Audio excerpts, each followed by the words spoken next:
জীবন সাথী জীবনের আলো ব্লগ থেকে বলছি, বাগান বিলাসের ডাল থেকে কিভাবে চারা তৈরি, সহজেই চারা তৈরি করা যায়।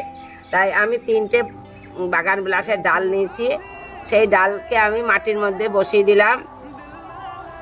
বসানোর পরে আমি জল দিলাম।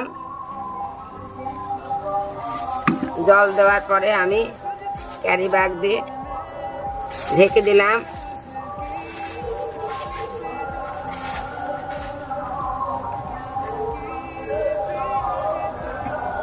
ঢেকে দিয়ে আমি দড়ি দিয়ে বেঁধে রাখলাম। এটাকে বলে আইসোলেশন। এবং এই আইসোলেশনে আমি রেখে দিলাম গাছগুলাকে। এই যে দেখলেন ডাল 3টে পুঁতলাম। এর 25 দিন পরে আমি আবার ফিরে আসছি। 25 দিন পরে আমি যে এই গাছটা বসেছিলাম, দেখি বন্ধুরা সেই গাছের কি অবস্থা। সেই গাছগুলোর মধ্যে তুলে দেখবো। 25 দিন পর তুলে দেখছি আমার সেই গাছের মধ্যে একটা গাছের সুন্দর এরকম চারা বেরিয়েছে, আর দুটো থেকে কোনো ডাল পাতা বেরোয়নি।